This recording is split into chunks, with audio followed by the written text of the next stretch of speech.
Assalamualaikum warahmatullahi wabarakatuh. Kami dari kelompok 5 yang beranggota Alia Nadila, Faris Faisal, Mariam Safitri, dan Raka Trigading akan menjelaskan tentang Kerajaan Singgasari. Ada 6 materi yang akan kita jelaskan. Yang pertama, didirikan sejak kapan dan letak Kerajaan Singgasari. Yang kedua, didirikan oleh siapa.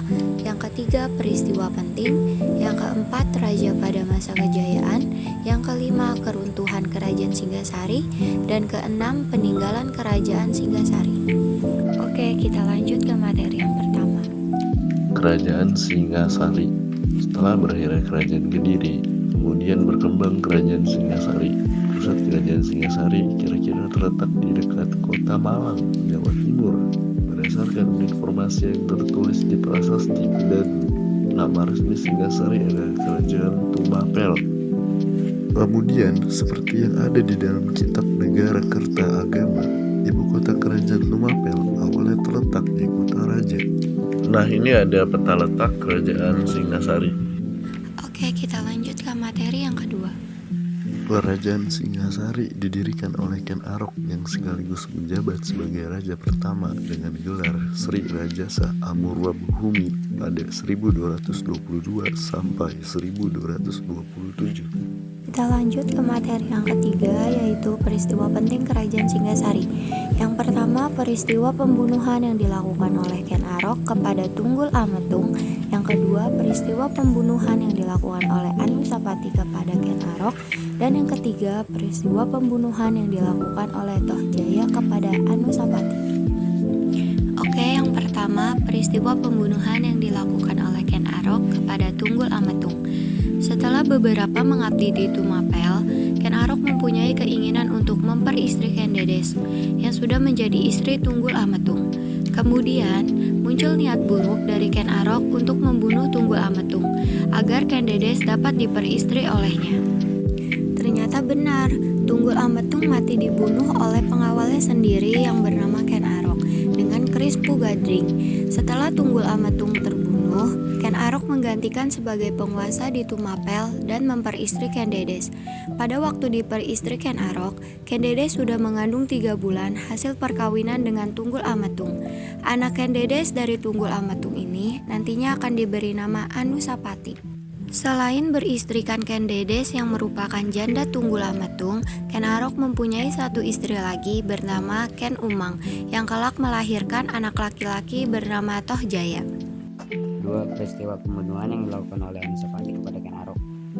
Anusapati yang merupakan putra Tunggul Ametung dan Ken Dedes istri Tunggul Ametung ingin membalas dendam terhadap Ken Arok yang telah membunuh ayahnya yaitu Tunggul Ametung. Pada tahun 1227 Masehi, Ken Arok dibunuh oleh seorang suruhan atas perintah Anusapati. Tahun 1227 Masehi, Anusapati naik tahta di Kerajaan Singgasari. Ia memerintah selama 21 tahun, akan tetapi ia belum banyak berbuat untuk pembangunan kerajaan. Yang ketiga, peristiwa pembunuhan yang dilakukan oleh Tohjaya kepada Anusapati. Lambat laun berita tentang pembunuhan Ken Arok sampai pula kepada Tohjaya, putra Ken Arok. Karena ia sudah mengetahui yang membunuh ayahnya adalah Anusapati, maka Tohjaya ingin membalas dendam, yaitu membunuh Anusapati.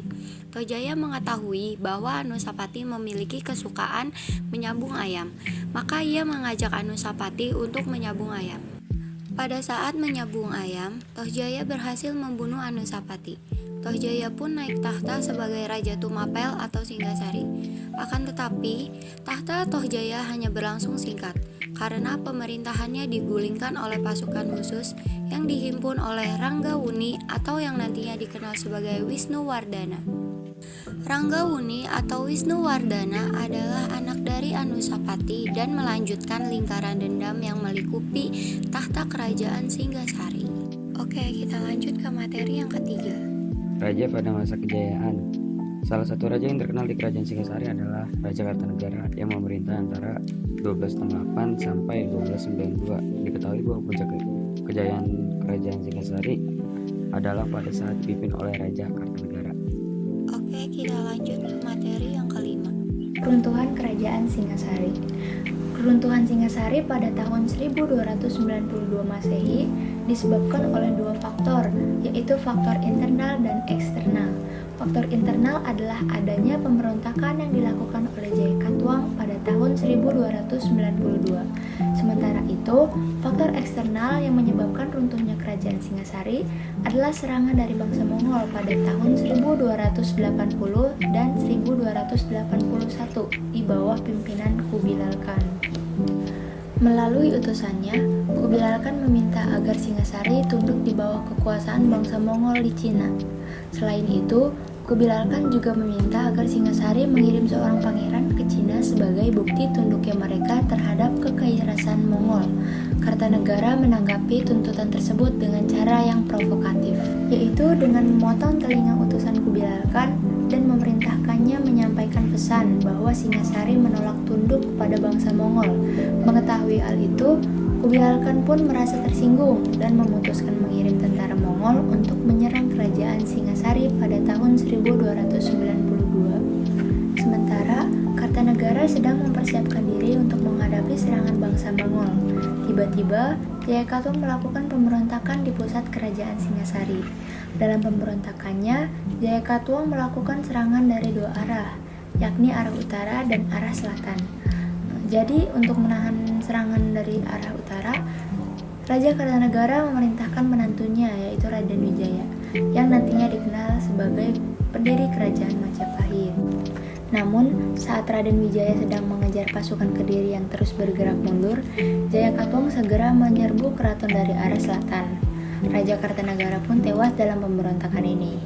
Sedangkan Raden Wijaya berhasil melarikan diri, sehingga Jayakatwang berhasil menguasai seluruh istana yang ada. Tewasnya Raja Kartanegara menandai runtuhnya kerajaan Singasari, dan Jayakatwang berusaha mendirikan kembali kerajaan Kediri. Akan tetapi, kekuasaan Jayakatwang tidak berlangsung lama, karena ia mendapatkan serangan balik dari Raden Wijaya. Dan Raden Wijaya pun kemudian mendeklarasikan berdirinya kerajaan Majapahit pada tahun 1293 di Mojokerto. Masuk ke materi yang terakhir, yaitu peninggalan kerajaan Singasari. Ada 3 peninggalan dari kerajaan Singasari. Yang pertama, Candi Singasari.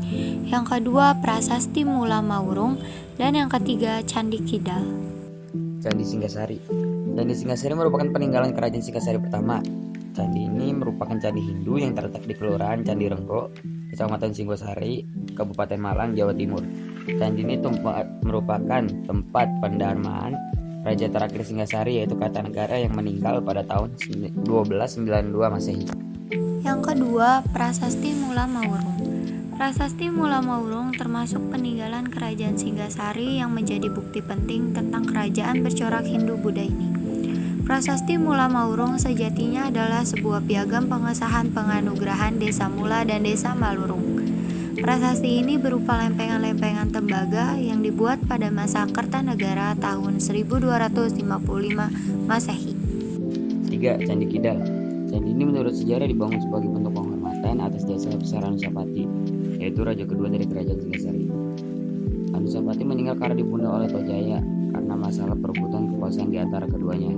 Kurang lebihnya mohon maaf. Sekian dan terima kasih.